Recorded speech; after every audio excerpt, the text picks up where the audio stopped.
welcome back to the channel. So the summer garden is over, or almost over. The last things to come in are my peppers. And as you know, peppers and tomatoes usually are take the longest to come up and sprout, and then they are the last usually to come in. My tomatoes are pretty well done. I can pull a few more off of the vines, but we got some pretty cold weather in the evenings or in the nights, for the last week or so. So they're looking really sad and droopy, but my peppers are still going strong and I have so many peppers. So I wanted to show you one of the easiest ways to preserve.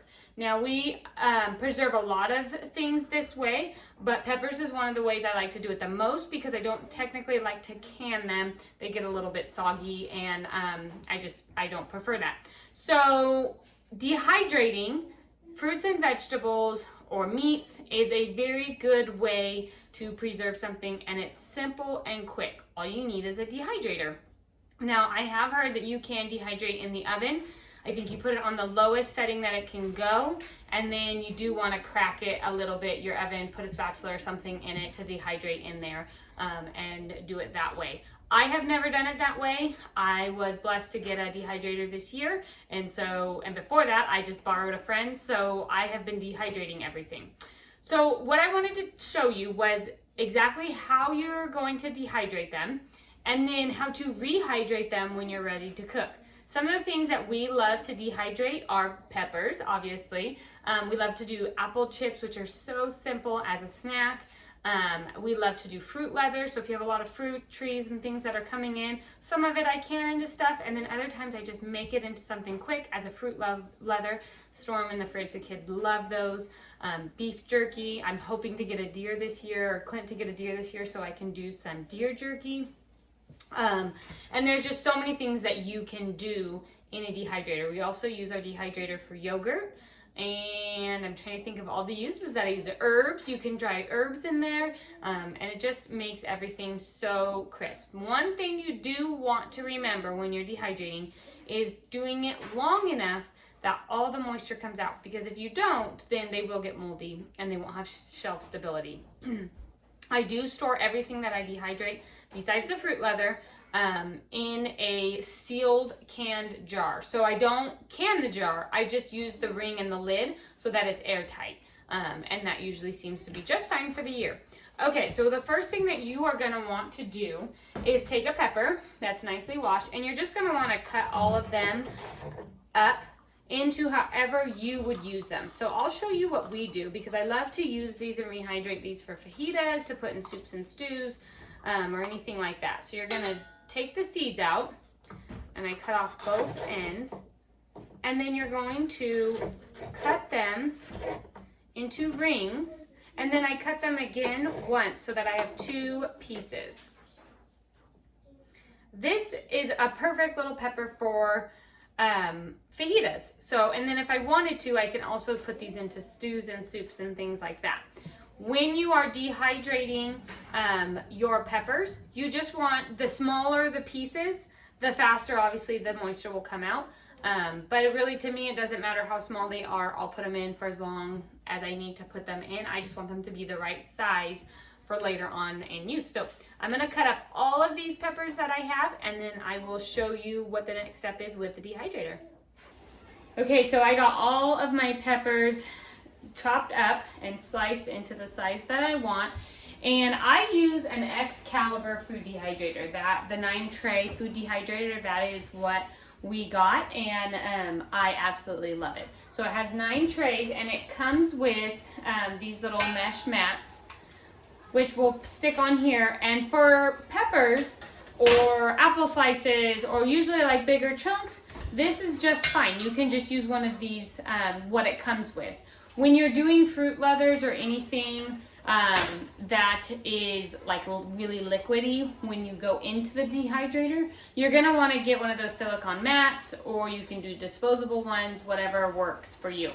So I'm gonna go ahead and just lay all of my peppers out in a single layer. You don't want them to be overlapping on each other. You want them to be single layered, that way they can get all of the moisture out. Once I have all my peppers lined out on my trays here, then I will go ahead and turn my dehydrator on at the temperature of 125. The Excalibur has a nice little grid on there for you at the top that tells you what kind of food is what, and then what temperature it needs to be at, which is really, really handy. So it even has yogurt, bread rising. I can do that in here. I usually do that in my oven, but I can do it in my Excalibur.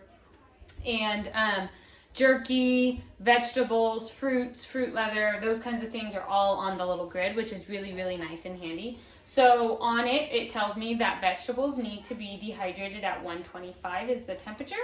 And so that's what I'll set it at, and then I'll let it be. In about 10 hours or so, I will go ahead and go and check on it and see if they're done yet. If they're not, then I'll let them keep going. And there really isn't a time limit on it. It's just whenever you notice that they are done. So I'm gonna go ahead and slide this tray in. And if your things are too thick, sometimes you have to rearrange them a different way so that they go down in there. But again, you want to keep it at a single layer. Okay, and then I'll start my next tray. Okay, so you've dehydrated all these peppers. I have my peppers in the dehydrator going right now. Now what do you do with them and how do you store them? So the way I store my dehydrated fruits and vegetables, not counting my fruit leather, I usually keep those in the refrigerator. They may make it on the shelf because there's no moisture in it when you make a fruit leather, but I just feel more comfortable having them in the refrigerator, and the kids kind of like them as a cold snack. But how I do my fruits and vegetables is I seal them in a jar. So I keep them in a jar on my shelf, usually in all my canning shelves, but they are in with an airtight seal. So these ones particularly are jalapenos and Anaheim peppers, and that I had done earlier, and I have one of the seals that latch. The way I'm going to do my bell peppers is just in a half-gallon jar with the ring and the canning lid, so that when it's on, I know that it is airtight and they'll stay nice and fresh in here. They'll keep for up to a year. Same with apple chips. I store apple chips either in a jar like this or like this, and they will keep also for up to a year. So you're ready to cook with them. What do you do? Well, if I were to make a soup that I needed some peppers for, I would go ahead and just throw my peppers in to the soup. They will come back to life with the broth or the liquid, whatever's in your soup. If I'm gonna cook with them, say I wanna make fajitas, or I want some jalapenos for tops of nachos or something like that, I would go ahead and take a handful, and I'm just gonna do a few of these since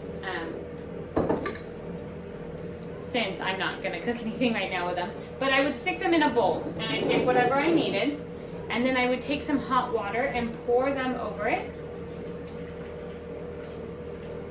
and let them sit. I would keep them there for about an hour or so, and as they sit in that hot water, they will start to come to life. And once they come to life, you are ready to cook with them. Another way that you could do it is anything that you are using some form of a liquid with, you can throw them into the pan right in there, and they will come back to life that way as well. You can chop them up while they're still dehydrated and then use them for cooking.